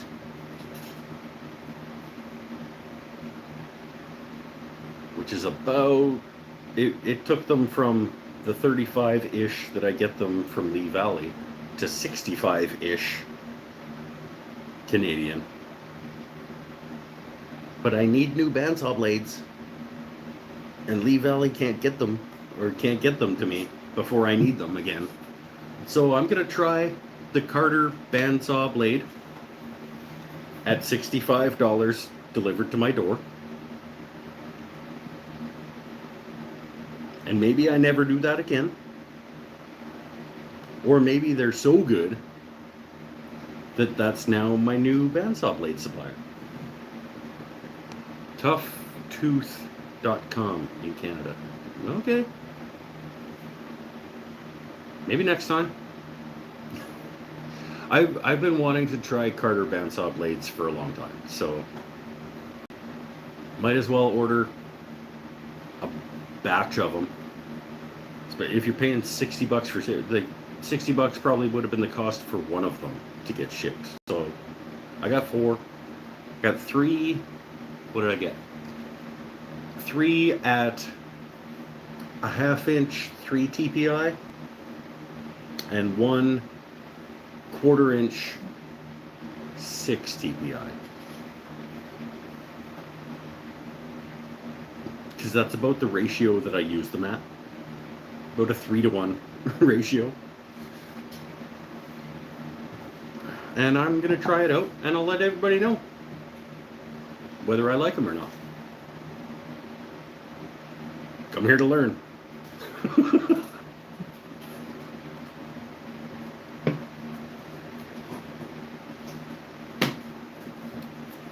I'll let you know whether or not you should be ordering from Carter for a lot of shipping money. I was trying to go in with a buddy of mine that lives in town, Brad Ruff. I don't know if anybody listened to the podcast. One of the first guests on the podcast. But he's got the old version of the Rikon 14-inch that takes like 113.5 inch blade or something stupid. So they would have to custom make it for him, and he didn't want to go in on that with me. So it's just like, well, I'm going to try them. Whatever. The local shop can make a blade in whatever length you want for $10 to $15. I thought I was splurging at $25 blades from Tough Tooth. Well, look at you with your local shop that makes $15 bandsaw blades. Maybe I'll order 10 from you at $10 or $15 each. And even with shipping across the country, it'll be cheaper than Lee Valley. They're probably garbage though. Honestly, like if you're paying $10 for a 111-inch bandsaw blade, it's probably shit. I don't know. I can't possibly picture there being that much of a quality difference. Like I can't picture them getting an equivalent quality for that much lower a price. Unless everybody else is just scamming the world and nobody else knows except Pinnell. And I find that unlikely. It was an okay blade. The 25 Tough Tooth blade was much better.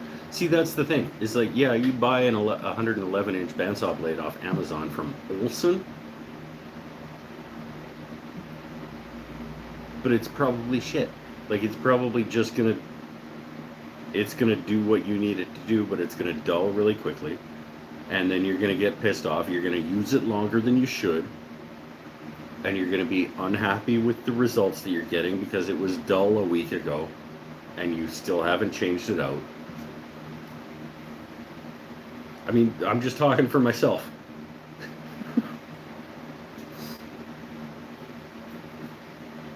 Guarantee you can get a blade made locally in a pinch. Yeah, but if I'm going to use a garbage blade that I get made locally for $10, why don't I just keep using the $30 one that's past its prime until I can get a new one? Adams Tarp and Tool Company makes blades. Absolutely, they do not. It's going to start taking hunks out instead of clean cutting. Yeah, well, you do it before, you replace it before it takes hunks out instead of cutting. Adams doesn't make blades. Adams gets their blades made in Duncan. Don't fight me on this. Like I haven't looked around in my own community. Adams gets their blades made in Duncan by the same company who they send things to sharpen when you drop them off there. When I used to drop my planer blades off, they would send them down island to Duncan to have them sharpened and shipped back up. And that's who makes their bandsaw blades.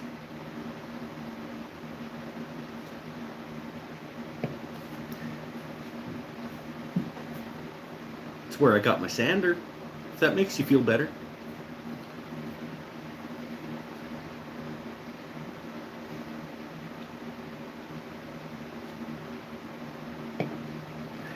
Duncan or Ladysmith. I don't remember. It's south of Nanaimo. Between Nanaimo and Victoria, there's a machine shop that they get their bandsaw blades from and send things to sharpen. They don't do any of that. Based on at least a couple of the people who work there, you wouldn't want them making anything that you were going to put in something that spins.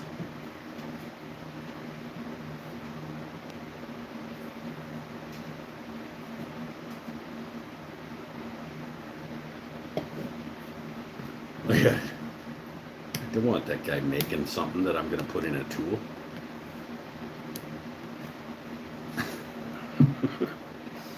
Shouldn't burn them because they are the best of the tool stores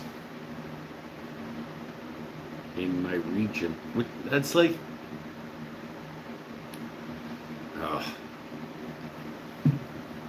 they're the only tool store in my region, other than Home Depot and Canadian Tire. Well, you'll see. They're in my buying the Bosch sander video. Because I went to Home Depot. Why does Home Depot not carry Bosch anymore? There's 0 Bosch tools in Home Depot.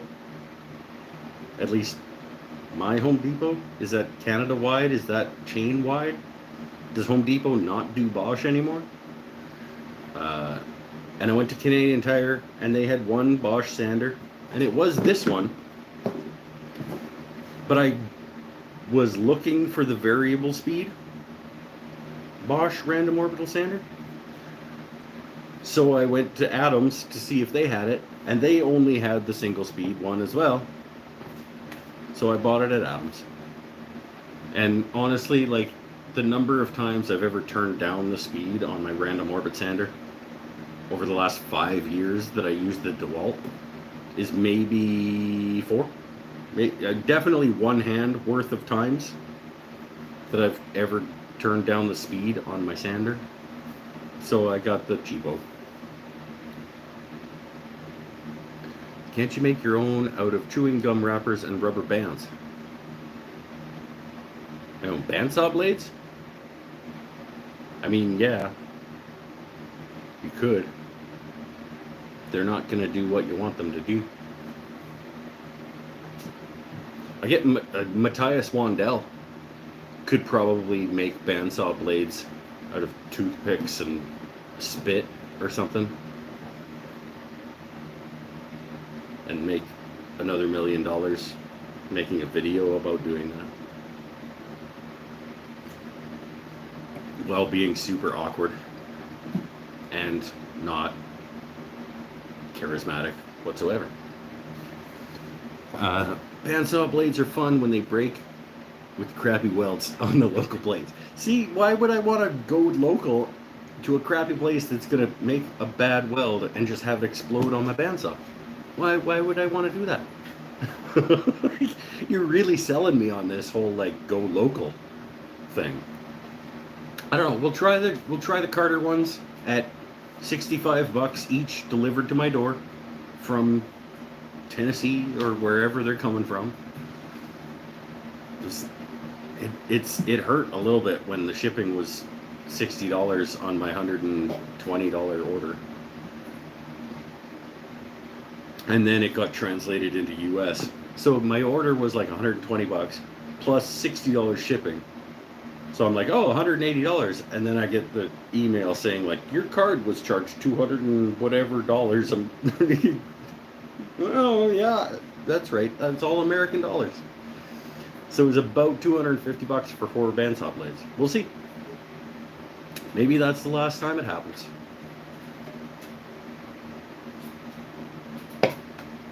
And we'll see how long it takes them to get here too. Like, for $60, I would hope that they would be here by the end of the week. But I'm not going to be surprised if they're 6 weeks out.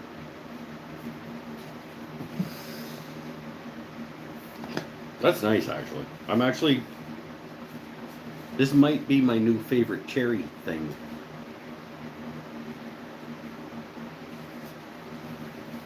It's thin enough that it's not fragile, but it's not so thick that I would call it chunky. And dead center with the grain there. Yeah, it's good. Can you get cheaper bandsaw blades off Amazon from China? Well, sure. You can always get cheaper anything off Amazon from China.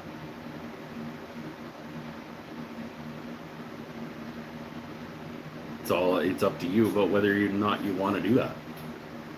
I don't personally want to do that, but there's no judgment coming from this direction towards you if that's what you want to do.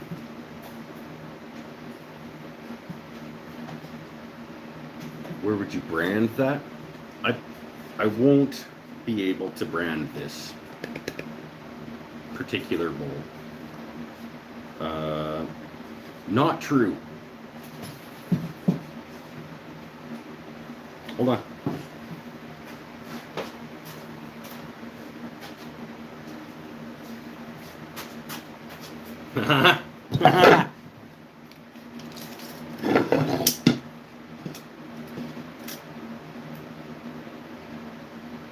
Yes, I could brand this with the Glowforge at work, and I could just right in here, or even right in the middle, a little divot. I could do a little Mike's Wooden Things and Stuff brand on the Glowforge. Glowforge will only accept up to 2-inch material, and this is just under that.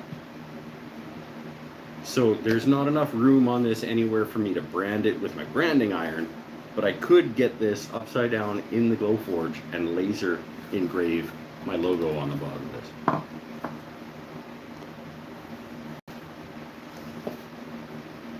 There's some things that I just don't want to risk breaking apart. Then don't buy them from Amazon. Well, that's not fair, because Amazon, lots of brands sell their things through Amazon or whatever. But just go straight to the source. If you want a Panasonic camcorder, go buy it from Panasonic. Like, don't buy it from Panasonic.amazon.com or whatever. Stop giving Bezos money when you don't need to. If you need to, it's fine. You need to save money, and on the thing that you don't really care about, and you're fine if it's garbage and it can come through Amazon because that's the cheapest place to get it. Fine, understood. If you don't need to use Amazon to get your thing for cheap, don't do that. I like to use Amazon to find retailers who I can go to directly. Perfect way to use Amazon. Go to Amazon, find the thing you want, email that company and say, can I order this thing from you? Or something. Just, yeah. Fuck him. Okay, this is gonna get, we should probably start wrapping this up before I start going off about capitalism and billionaires and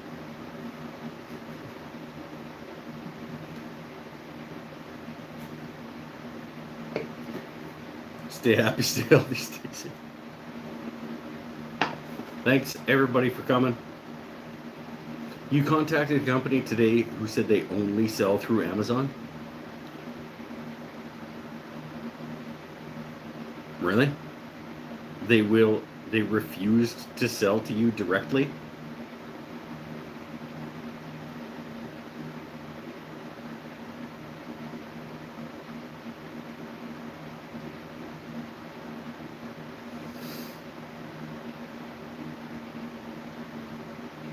Okay, we're gonna not keep talking. Made a cherry bowl. Thank you very much, everybody, for coming. Stay happy, stay healthy, stay safe. See you next time.